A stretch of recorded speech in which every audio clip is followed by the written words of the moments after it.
एक नई वीडियो के साथ आज मैं फिर हाजिर हूं, आपका होस्ट दोस्त क्रांति जोशी आपका स्वागत करता हूं मेरे रिव्यू मास्टर में, जिसमें हम लेकर आते हैं वर्ल्ड अफेयर्स और डिफेंस की दिन भर की टॉप खबरें। चलिए जान लेते हैं। अपनी सबसे पहली खबर की बात करेंगे तो मलेशिया ने KA-50 को क्यों चूज किया, ये चीज अब ज्यादा क्लियर हो रही है। असल में उनके पुराने डिफेंस मिनिस्टर के द्वारा ये कहा गया था कि जो साउथ कोरियन एयरक्राफ्ट है KA-50, उसका जो प्रोडक्शन है और उसका जो बैकबोन है वो काफी अच्छा है। इसका मतलब ये है कि उनकी जो सर्विसेज हैं वो काफी अच्छी हैं और पुरानी हैं और रिलायबल हैं। जहां KA-50 को 300 से ज्यादा संख्या में बनाया जा चुका है और कई देशों में इसका इस्तेमाल किया जा रहा है, वहीं हमारा जो तेजस है वो हमारे ही देश में केवल एयरफोर्स में इस्तेमाल हो रहा है और 40 की संख्या में। अभी इसमें रिलायबिलिटी आने में काफी समय लगेगा। उनके डिफेंस मिनिस्टर का ये कहना था कि हम अपनी एयरफोर्स को कोई लेबोरेटरी नहीं बनाना चाहते हैं, उनको एक अच्छा इक्विपमेंट देना चाहते हैं। वो तेजस के सेंस में या अन्य एयरक्राफ्टों के सेंस में कह रहे होंगे, क्योंकि तेजस कई देशों के द्वारा इस्तेमाल नहीं किया गया और हमारी एयरफोर्स में भी अभी उसको इंडक्ट हुए बहुत ज्यादा समय नहीं हुआ है। वो इस एयरक्राफ्ट को एक लेबोरेटरी की तरह मान सकते थे या एक प्रयोग की तरह वो हमारे एयरक्राफ्ट को मान रहे थे, इसलिए उन्होंने हमारे एयरक्राफ्ट को नहीं चुना है। अगली खबर में हम लोग बात करेंगे हमारे प्रधानमंत्री मोदी की, जो चाइना में इमेज है उससे रिलेटेड। उनकी जो इमेज है वो एक इमोर्टल की है। असल में द डिप्लोमेट में एक खबर निकलकर सामने आई जिसमें कि आर्टिकल लिखा गया था और उसमें ऑथर ये कह रहा था कि उसने चीन के जो सोशल मीडिया है उसको खंगाला और उसको समझने का प्रयास किया। तो चीन की सोशल मीडिया में प्रधानमंत्री मोदी के सामने एक वर्ड रखा जाता है या उनके लिए एक वर्ड का इस्तेमाल किया जाता है, लाओजियान, जिसका मतलब होता है एक बहुत बड़ा व्यक्ति या एक एल्डर व्यक्ति जिसके पास कई क्षमताएं हैं और कई पावर्स हैं। ये चीज की सोशल मीडिया में इसलिए डिस्कस हो रहा है क्योंकि प्रधानमंत्री मोदी के द्वारा या अभी की हमारी गवर्नमेंट के द्वारा जिस तरह से चीन को टक्कर दी जा रही है, विश्व लेवल में जैसे भारत का जो पक्ष रखा जा रहा है या भारत को प्रोजेक्ट किया जा रहा है, इन सारी चीजों को मिलाते हुए चाइनीज नेटिजन्स ने या चाइनीज सोशल मीडिया इस्तेमाल करने वाले लोगों ने एक ऑलराउंड संज्ञा उनको दी है जिसका नाम लाओजियान है।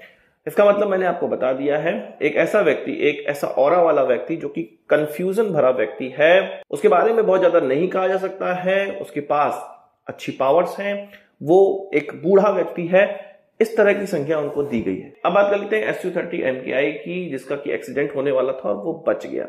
असल में एक बैरियर सिस्टम का इस्तेमाल अब हम लोग कर रहे हैं अपने एयरपोर्ट में, जहां पर एयरफोर्स के द्वारा मेंटेनेंस किया जाता है या एयरफोर्स के अंडर में वो एयरपोर्ट आता है।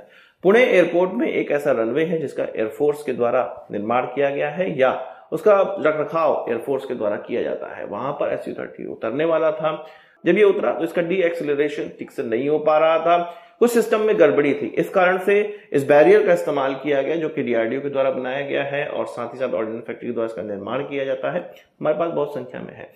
ये जो एयरपोर्ट है, ये जो रनवे है, वो काफी समय के लिए इसके लिए बंद भी रहा था। हालांकि एयरक्राफ्ट का कोई नुकसान नहीं हुआ, हमारे पायलट का कोई नुकसान नहीं हुआ, पर यह चीज दर्शाती है कि हमारे Su-30 में भी अब कुछ ना कुछ प्रॉब्लम्स आ रही हैं जिसको कि शॉर्ट आउट करना बहुत ज्यादा जरूरी है। अब बात कर लेते हैं सेंट्रल अफ्रीकन रिपब्लिक की, जो कि एक देश है अफ्रीका में। वहां पर चीनी वर्कर्स काम कर रहे थे, चीनी पब्लिक सेक्टर कंपनी के वर्कर्स काम कर रहे थे। उसमें 9 लोगों को मौत के घाट उतार दिया गया है, 2 और घायल है जिनका इलाज चल रहा है।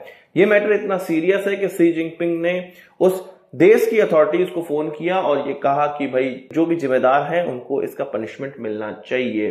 ये जो वर्कर थे वो गोल्ड कोस्ट ग्रुप के अंडर में काम कर रहे थे और इन पर जो अटैक किया गया है, ये वहां के जो टेररिस्ट हैं कुछ लोग, उनका कहना है कि ये हमारा काम नहीं है, ये शायद रशियन मर्सनरीज का काम हो सकता है, क्योंकि वो इस तरह के घिनौना काम नहीं करेंगे। ये वहां के उस देश की टेररिस्ट ऑर्गेनाइजेशन कह रहे हैं।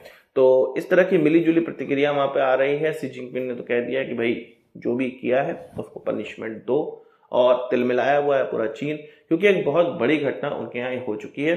पूरी अथॉरिटीज को खड़खड़ा दिया गया है फोन और कहा गया है कि जल्द से जल्द इसमें जो पनिशमेंट है वो होनी चाहिए। जिस तरह से पाकिस्तान में चीनी नागरिक मर रहे हैं, उसी तरह से अब इस देश में भी मर रहे हैं। जिस तरह से पाकिस्तान में चीन कुछ कर नहीं पा रहा है, इस देश में भी कुछ कर नहीं पाएगा। चीन इस प्रकार का अपना जो फैलाव है वो बहुत से ऐसे अफ्रीकन कंट्रीज में किया हुआ है जिससे कि उसको मॉनेटरी बेनिफिट तो होता ही, पर लोगों की मृत्यु भी इन्हीं देशों में होती रहती है, क्योंकि ये अनडेवलप्ड जगह है। यहाँ पर रोजमर्रा में इस तरह की हत्याएं होती रहती है। इस बार चीनियों की हुई है। बात कर लेते हैं बांग्लादेश की। बांग्लादेश में एक सबमरीन बेस का उद्घाटन किया गया और उनकी जो प्रधानमंत्री है शेख हसीना के द्वारा किया गया। अब यहाँ पर खास बात यह है कि इस जो नेवल बेस है जहां पर अब सबमरीन को रखा जा सकेगा, उसका नाम BNS शेख हसीना ही रखा गया है। अपने ही नाम का उद्घाटन उन्होंने वीडियो कॉन्फ्रेंसिंग के माध्यम से किया। ये कुछ मायावती टाइप से ही काम वो भी कर रही हैं। उनके जीते जी वो अपने नाम से ऐसे बहुत से चीजें बना रही हैं जो कि उनको अमर करेगा बांग्लादेश के इतिहास में। कोई बात नहीं, शेख हसीना की ही आइडियोलॉजी बांग्लादेश में फैलनी चाहिए, क्योंकि भारत के साथ जो अच्छे रिश्ते हैं, एटलीस्ट गवर्नमेंट के जो अच्छे रिश्ते हैं बांग्लादेश के, वो शेख हसीना की ही वजह से। तो आज की इस वीडियो के लिए बस इतना ही। आशा करता हूँ वीडियो पसंद आया होगा, आपको एक बड़ा thumbs up जरूर देंगे। इस वीडियो संबंधी कोई सवाल सुझाव हो कमेंट बॉक्स में जरूर लाइएगा, और यदि आपने हमारे चैनल सब्सक्राइब नहीं किया उसे भी कर लीजिए, क्योंकि हम इस प्रकार की वीडियो लाते रहते हैं। नमस्कार, थैंक यू, जय हिंद।